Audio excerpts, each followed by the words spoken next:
কে ভালোবাসা দিলে সে পশুর মতো আচরণ করে, আর পশুকে ভালোবাসা দিলে সে মানুষের মতো আচরণ করে। চোখের জল ফেলে কাউকে বেঁধে রাখা যায় না, কারণ যে সত্যিকারের ভালোবাসে সে কখনোই চোখের জল ফেলাতেই দিবে না। এই যুগে পাত্রের যোগ্যতা নির্ভর করে ইনকামের উপর, আর পাত্রের যোগ্যতা নির্ভর করে সাদা চামড়ার উপর। পোকা আর ধোকা দুটোই আলাদা হলেও গুণ কিন্তু একই। পোকা ফসলের মাঠ ধ্বংস করে, আর ধোকা মানুষের জীবন ধ্বংস করে।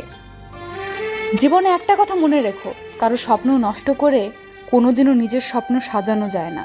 মাঝে মাঝে জীবন এমন একটা জায়গায় এসে দাঁড় করিয়ে দেয় যে ভালো লাগাগুলোকে পেতে গেলে হারাতে হয় বাস্তবতা, আর বাস্তবতাকে পেতে গেলে হারাতে হয় জীবনের কাল্পনিক ভাবনার স্বপ্নগুলো। যে আমার সাথে ভালো থাকতে চায় তাকে ভালো রাখার দায়িত্ব আমার, যে আমাকে ছাড়া ভালো থাকতে চায় তার থেকে দূরে থাকার দায়িত্ব আমার।